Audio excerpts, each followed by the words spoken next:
Bonjour à tous mes chers élèves de 4e année niveau 1 et 3e année niveau 2. Ce sujet est en effet commun à ces deux cours. Il faudra les revoir pour la maturité et donc pour le moment, je vous propose ce sujet qui est le numéro 18 de notre liste. Le but ici sera de calculer l'aire sous la fonction f.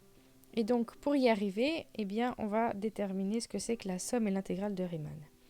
Donc l'aire sous f, c'est quoi f? F, c'est une fonction. Et pour ce sujet, on va commencer par donc la prendre sur un intervalle AB uniquement. Et ça ne suffit pas, on va encore imposer deux autres conditions. On va l'imposer définie et puis continue, parce que si elle a des sauts, des trous, des asymptotes, ça devient compliqué. Et en plus de ça, pour faire des approximations, on va y arriver avec une fonction qui est bien au-dessus de l'axe horizontal, donc qui est positive. Donc, quand on dit l'aire sous f, ça veut dire quoi?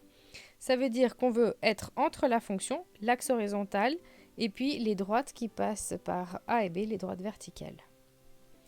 Un petit dessin pour représenter la situation. Donc ici, on va prendre une fonction définie sur l'intervalle AB, ça veut dire que peut-être avant, après, elle n'existe plus. On dessine nos droites verticales qui passent en A et en B, et l'aire entre toutes ces zones, on n'a pas le choix.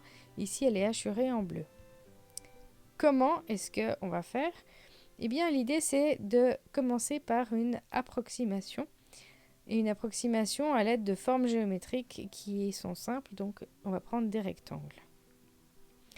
L'idée ici, c'est qu'on va découper notre aire et on va la découper avec des rectangles. Et puis, ça sera beaucoup plus simple ensuite à passer à l'approximation à l'aire exacte. Reprenons donc notre fonction sur la zone et on va découper notre intervalle en n parties. N parties égales, donc pas n'importe comment. Et puis, donc ici, pour l'illustration, je vais le couper en 4 parties. On n'a pas besoin d'en faire 12, mais il faut au moins en faire 3-4, histoire qu'on visualise quelque chose. Et puis, chacune de ces parties, on va donner des noms. Donc, pour commencer, on va noter x0, puis après x1, x2, etc., jusqu'à b qui est égal à xn, c'est-à-dire ici x4. Oui, bon, et ensuite, qu'est-ce qu'on va faire? Sur chacun des sous-intervalles, on va placer un point. Et comme c'est sur l'axe des x, on va le noter d'une certaine façon. On va le noter avec le x de l'alphabet grec, c'est-à-dire avec un xi.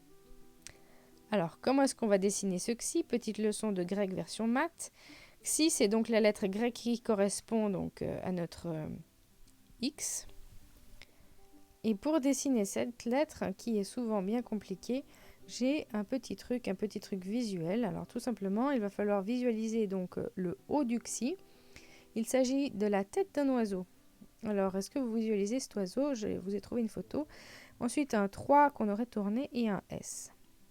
Alors, donc ici, simplement, l'oiseau, il va falloir lui couper la tête, juste pour le haut. Le 3, on le renverse.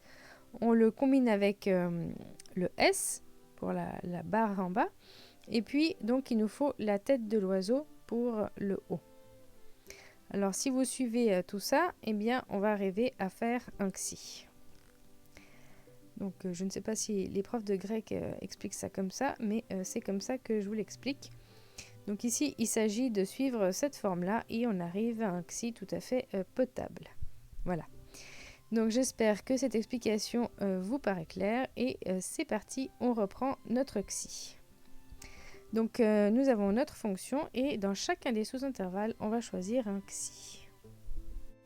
On va choisir un dans chaque sous-intervalle et on donnera l'indice en bas avec la borne supérieure. Donc quand on est entre x0 et x1, c'est x1. Entre x1 et x2, c'est xi2.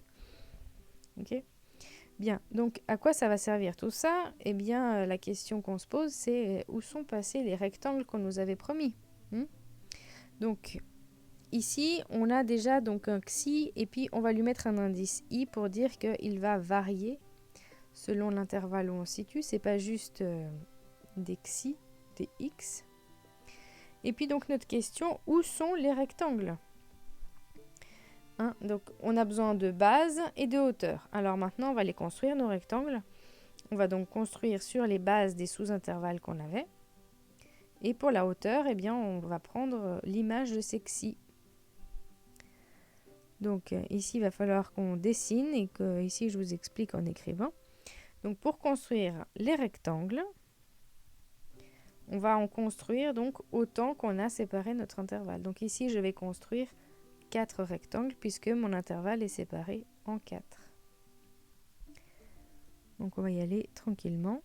Pour la base, on va prendre chacun des sous-intervalles. Quelle est la taille de chacun des sous-intervalles? C'est-à-dire de x0 à x1, de x1 à x2, de x2 à x3 et de x3 à x4. Alors comme c'est des différences de x, eh bien on peut simplement noter delta x. Donc ici vous voyez donc la différence à chaque fois, c'est exactement toujours la même d'un intervalle à l'autre puisque on a séparé notre intervalle en n parties égales, en 4 parties égales.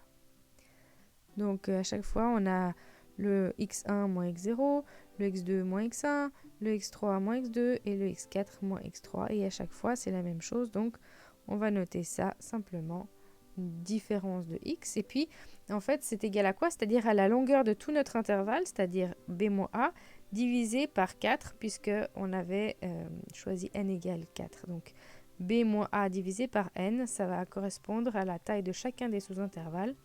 Et c'est notre delta x. Voilà. Donc maintenant qu'on a les bases de nos rectangles, il nous faut encore trouver les hauteurs. Pour les hauteurs, je vous ai dit, on va utiliser les xi qu'on a trouvés, qu'on a placés. Ils ont été placés complètement au bol dans chacun des sous-intervalles. Pas besoin de le mettre forcément au milieu, on peut les placer ailleurs. Et à chacun des xi, on va aller chercher son image pour définir la hauteur du rectangle. Donc la hauteur f de xi 1, ça définira la hauteur du premier rectangle. F de xi 2, ça définira la hauteur du deuxième rectangle. Alors construisons. Ici, dans une autre couleur pour que ça soit plus clair. Je vais donc prendre la hauteur ici et puis sur la base donc du premier intervalle, j'ai mon premier rectangle. Répétons l'opération pour un deuxième rectangle. Ici donc sur le deuxième intervalle, à la hauteur f de xi 2, eh bien, je vais avoir mon deuxième rectangle. Et comme on n'a que 4 rectangles, on peut vite les tracer tous.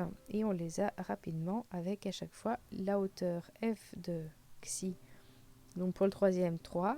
La base est toujours la même. Et puis enfin le dernier. Donc ici, on voit que c'est une approximation puisque des fois, on prend un petit peu trop et des fois, pas assez. Donc ici, c'est pas très précis. Donc je vous disais, c'est une approximation. Qu'est-ce qu'on va faire maintenant ? Eh bien, donc on va devoir déterminer l'aire de chacun de ces rectangles.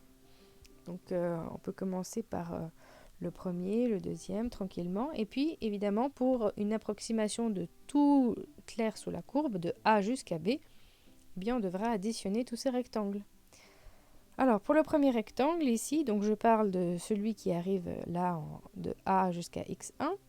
Eh bien, on a une base qui est quoi? Qui est donc la différence de x1 et x0 pour la base. Et puis, la hauteur, c'est donc f de xi 1.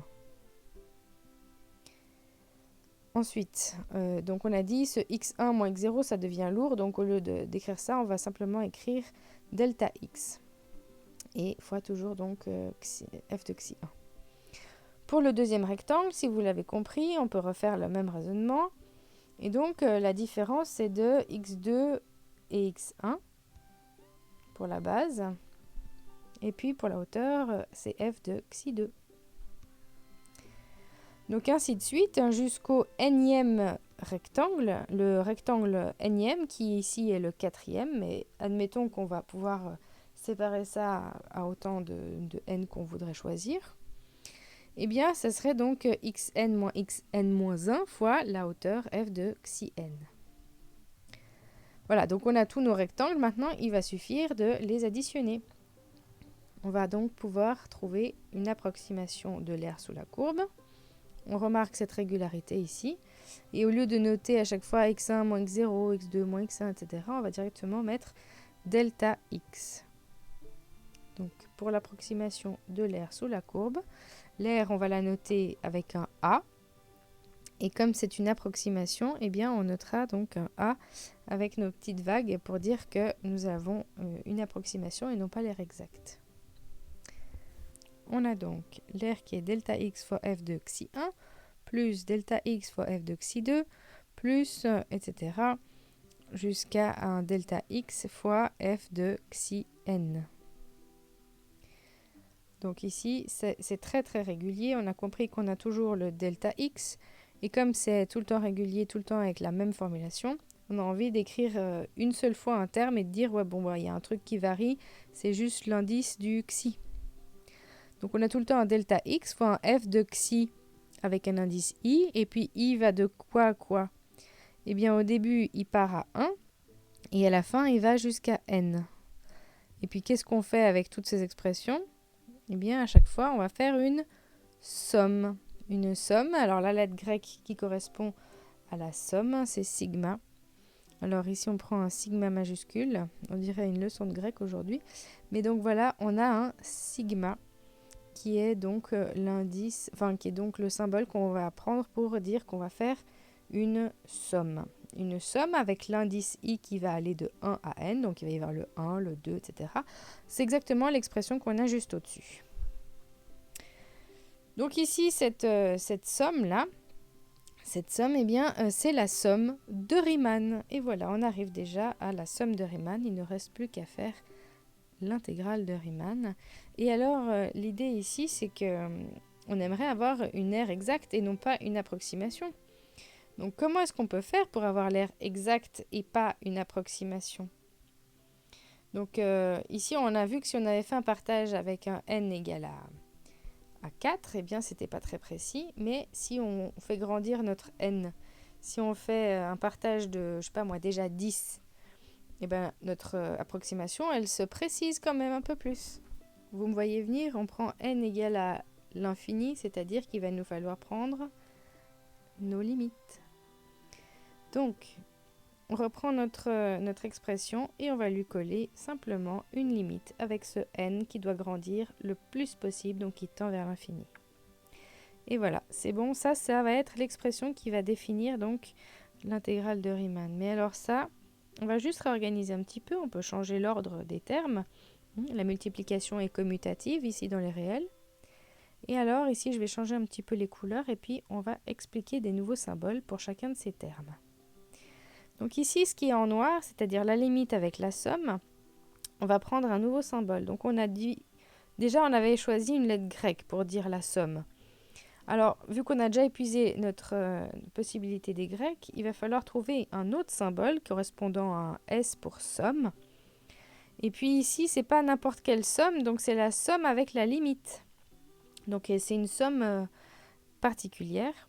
Et alors pour définir l'intégrale de Riemann, eh bien on va avoir besoin d'un nouveau symbole, d'un S très très grand, très allongé. Et puis pour f de xi, i, on notera carrément f de x, puisqu'on n'aura plus besoin de xi. Je vous explique ça tout de suite. Et puis, à la place de delta x, eh bien, on n'a plus besoin de lettre grecque. Ici, on prendra carrément dx. Alors, commençons par le symbole de la somme.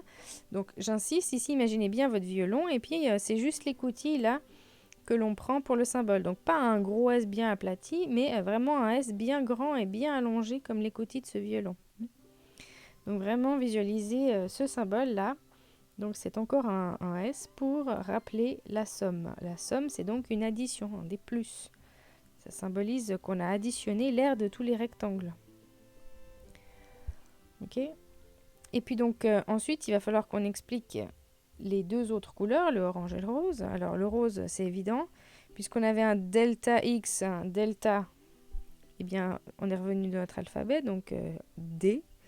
Évidemment que c'est une différence de X.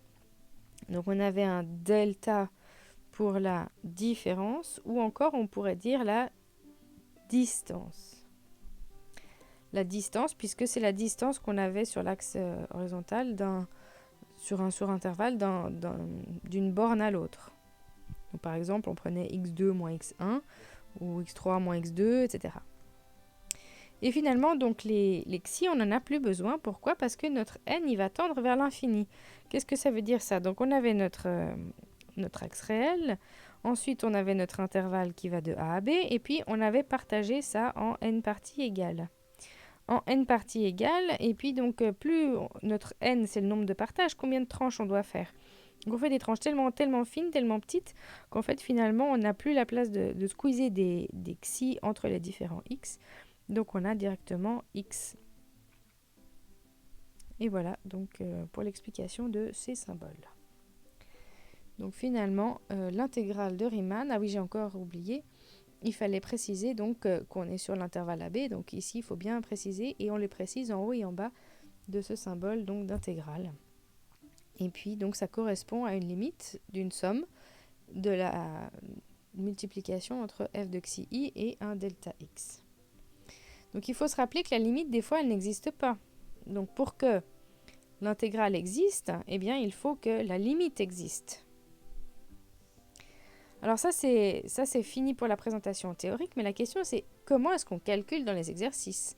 Quel est le lien avec tout ce qu'on a fait jusqu'à présent? Donc il y a un théorème que je vous donne ici, qui sera démontré plus tard pendant le cours, et qui est démontré sur cette chaîne, donc il le sera en tout cas. Et cette intégrale de a à b, eh bien on va la calculer avec grand F en b moins grand F en a. Grand F c'est la primitive de petit f. Prenons un exemple ou un exercice, c'est comme on veut. On va prendre l'intégrale de 1 à 3 x carré dx. Qu'est-ce que ça veut dire? Déjà, représentez-vous toujours la situation au moins dans votre tête, pas forcément sur une feuille, mais donc on a la fonction x carré sur l'intervalle de 1 à 3, et puis on veut calculer l'aire entre 1 et 3. Bon alors c'est un croquis, donc imaginons donc ici notre parabole, et puis on veut être entre 1 et 3. Alors j'ai assuré un petit peu trop là, c'est juste entre 1 et 3. Donc il nous faut, selon ce théorème, trouver la primitive de x carré, c'est-à-dire x cube sur 3, et on va évaluer ça entre 1 et 3. Donc pour dire qu'on a déjà trouvé la primitive, on va mettre des crochets et on va mettre les bornes de l'autre côté. Et ça veut dire qu'on va devoir évaluer en 3. Donc l'expression, on remplace les x par 3, moins, et on remplace les x par, eh bien ici, 1. Et là, il suffit simplement de calculer, donc 9 moins un tiers, et ça nous donne 26 sur 3. Ou alors, si vous préférez une approximation numérique, ça donne 8,6 périodiques. Et on va préciser que c'est des unités au carré, donc des unités du système au carré. On n'a pas des centimètres ou des mètres, donc on va simplement mettre des unités au carré. Donc voilà. Ce théorème, il a un nom, il est particulier, c'est très important. C'est le théorème fondamental du calcul intégral. Donc fondamental, vous imaginez bien qu'on va le démontrer. Et comme on précise du calcul intégral, ça veut dire qu'il en existe un fondamental de l'algèbre et d'autres sujets. Donc x carré ici, c'était notre fonction petit f.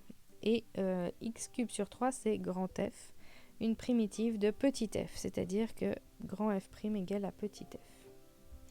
Voilà, voici les fiches pour réviser.